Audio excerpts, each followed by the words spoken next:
घट स्थापना। नवरात्रि के पहले दिन यानी प्रथमा को देवी के प्रतीक के रूप में घट अर्थात घड़ा या मटके की स्थापना की जाती है। यह घट मिट्टी से भरे सकोरे या कसेरे में अनाज बोकर उस पर रखा जाता है। इसे ही देवी घट स्थापना कहते हैं। घट में जल या कुछ लोग सप्तधान यानी 7 प्रकार के अनाज जौ, तिल, चावल, चना, गेहूँ, मूंग, बाजरा भरकर उसमें 5 या 7 पत्ती रखकर उस पर नारियल रख वस्त्र ओढ़ा पूजा करते हैं। क्योंकि प्राचीन काल से हमारी संस्कृति कृषि प्रधान होने से हम प्रकृति की पूजा करते हैं तथा माँ व प्रकृति दोनों ही हमारी पोषक है, अतः उन्हें आभार ज्ञापित करने तथा आने वाले समय में अच्छी फसल की कामना करने हेतु इस घट की 9 दिनों तक पूजा करते हैं तथा अंतिम दिन विसर्जन से पूर्व इस अंकुरित अनाज या जवारे का कुछ हिस्सा समृद्धि का प्रतीक मानकर अपने पास रख लेते हैं। गर्भा शब्द की उत्पत्ति संस्कृत के गर्भदीप शब्द से हुई है, जिसमें गर्भ अर्थात कोख जबकि दीप भ्रूण या जीवन का प्रतीक है। अर्थात यहाँ देवी अम्बा जो कि सारे जगत की माँ है, उन्हीं से हमें यह जीवन प्राप्त हुआ है। वो इस ब्रह्मांड में शक्ति या पावर का केंद्र है, जिस कारण गर्भदीप जो कि मिट्टी का एक घड़ा होता है जिसमें 9 गड्ढे बने होते हैं तथा अंदर दीप रखा हुआ होता है।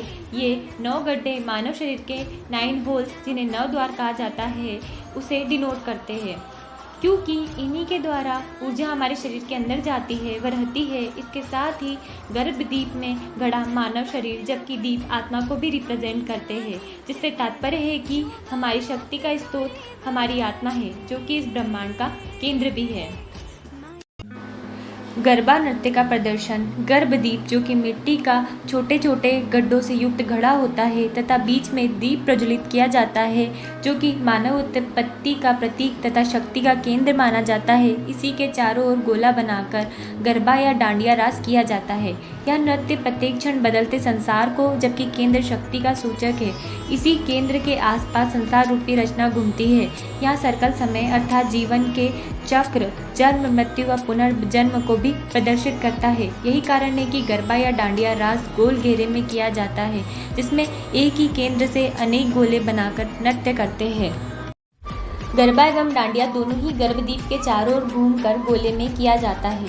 जहाँ गरबा का संबंध महाभारत के अनुसार बाणासुर नामक राक्षस की पुत्री उषा से जोड़ा जाता है, जिसने देवी पार्वती को प्रसन्न कर उनसे डांस के 2 फीचर्स लास्य एवं तांडव में से लास्य पार्वती से सीखकर भगवान कृष्ण के पोते अनिरुद्ध से विवाह के बाद द्वारका की स्त्रियों को सिखाया था।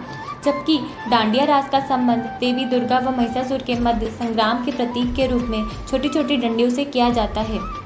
साथ ही गरबा को देवी अम्बा की आरती से पहले वहीं डांडिया को देवी अम्बा की आरती के बाद परफॉर्म किया जाता है, जहां गरबा धीमे व सूदिंग सॉन्ग पर कदम ताल व हाथों के सुंदर मेल जोल से तथा डांडिया डंडियों की सहायता से तीव्र ध्वनि व जोशीले भाव से धूम धड़ाके के साथ परफॉर्म किया जाता है। चूँकि पुराने समय में ये वीकेंड या छुट्टी वाला कॉन्सेप्ट नहीं था तथा लोग कृषि पशुपालन व व्यवसाय से जीविका चलाते थे, अतः हमारे पूर्वजों ने इन्हीं कामों से फुर्सत निकालने तथा ऋतु परिवर्तन के अनुसार शरीर को ढालने के लिए इन त्योहारों व नृत्यों का सहारा लिया।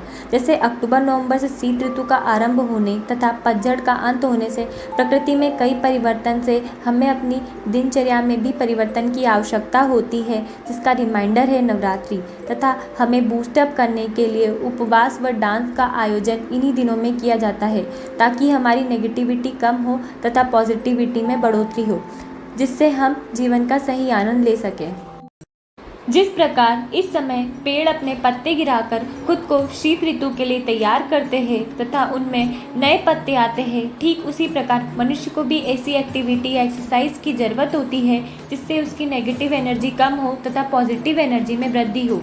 अतः मनोवैज्ञानिकों के अनुसार डांस से बेहतर कोई अन्य एक्सरसाइज नहीं है, जिससे शरीर में एंडोर्फिन नामक रसायन उत्पन्न होता है जो हमें दर्द सहन करने की क्षमता व अच्छा फील कराने वाली भावना में वृद्धि करता है, जिससे मानव में पॉजिटिविटी इंक्रीज होती है। अतः इस बात से अवगत हमारे पूर्वजों ने नृत्य को उत्सव से जोड़ दिया, ताकि जब हम अन्य लोगों से मिले नृत्य करें तो खुद भी पॉजिटिव महसूस करें व अन्य लोगों को भी पॉजिटिव फील कराएं। वैज्ञानिक तौर पर कोशिका का पावर हाउस माइटोकॉन्ड्रिया है।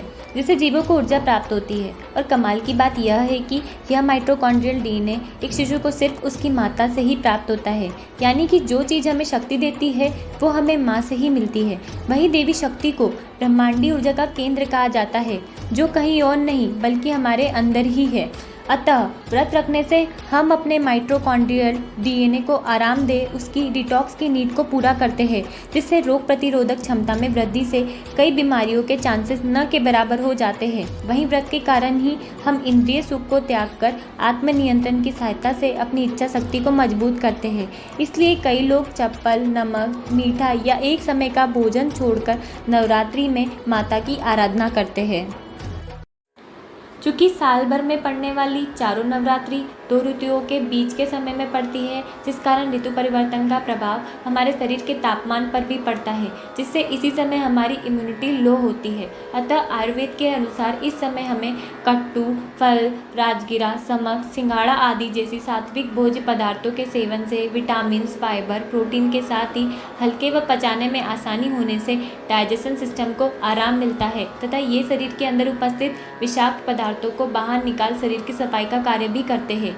इस समय सेंधा नमक का प्रयोग भी आहार में किया जाता है, क्योंकि यह प्राकृतिक अपरिष्कृत प्रकृति में ठंडा होने तथा 84 से भी अधिक मिनरल से भरपूर होने के साथ ही डाइजेशन सिस्टम के लिए लाभकारी व व्रत के दिनों में ऊर्जा प्रदान कर बॉडी के डिटॉक्स में हेल्प करता है।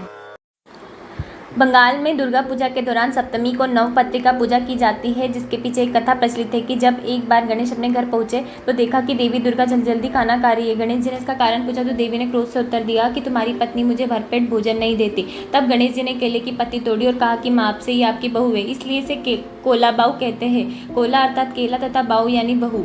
इसमें 9 प्रकार की पत्तियों, केले, 2 प्रकार की अरबी, हल्दी, जयंती, बेल, अशोक, अनार, धान, जो कि देवी के 9 रूपों क्रमशः ब्राह्मणी, चामुंडा, कालिका, दुर्गा, कृतिका, शिवा, शोक रहिता, रक्तौंदिका, लक्ष्मी का प्रतीक है, को एक साथ बांधकर स्नान करा, लाल साड़ी पहना, कुमकुम चंदन लगाकर पूजा करते हैं। चूँकि यहाँ केला व धान मुख्य आहार, जबकि हल्दी, जयंतिया, बेल, अशोक औषधि गुणों से युक्त तथा अशोक व बेल की लकड़ी कृषि उपकरण बनाने के काम आती है, इसलिए इन गुणों से युक्त होने से प्रकृति का आभार ज्ञापित करने के लिए इनकी पूजा की जाती है। इसे ही कोला बाऊ कहते हैं।